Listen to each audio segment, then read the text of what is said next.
So I asked ChatGPT if we could talk about Renee Good. I've just got the free version of it, but this was kind of interesting. So I asked it, it gave me a little summary of the recent events in Minneapolis, how law enforcement responded, the different opinions and outcry about it. So I asked it if it were a prosecutor and Renee Good was still alive, what could she possibly be charged with? So it came up with 4 things: obstructing a legal process, assaulting a peace officer, committing a criminal vehicle operation, and fleeing eluding. So after I put that in, ChatGPT told me, oh, you've reached your data analysis limit. Try again after a certain time. Which is weird. I've had pretty long conversations with it before it capped out, before whatever. So I went to Google, just the AI tool on Google, and I asked it, if you do all these 4 things, what are the odds of being harmed physically? This is what it came up with. The odds of being physically harmed in this scenario are high, as a combination of offenses justifies a law enforcement using a high level of force, potentially including deadly force. Here's why.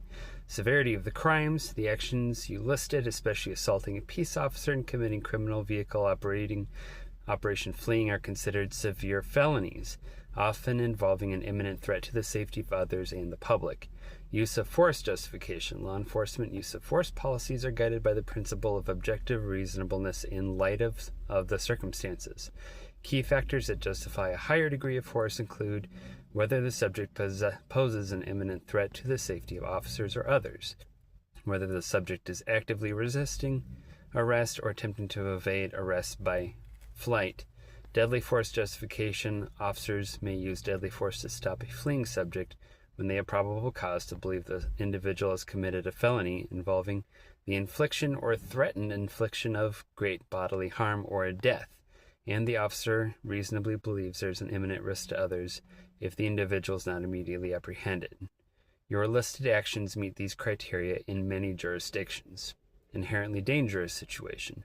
Vehicular pursuits in particular are inherently dangerous events, posing significant risks of injury or death to the subject, officers, and innocent bystanders. The combination of these actions creates a situation where officers are legally justified in using force, and the dynamic high-risk nature of the encounter makes physical harm a very likely outcome. So, if you put yourself in harm's way, expect harm.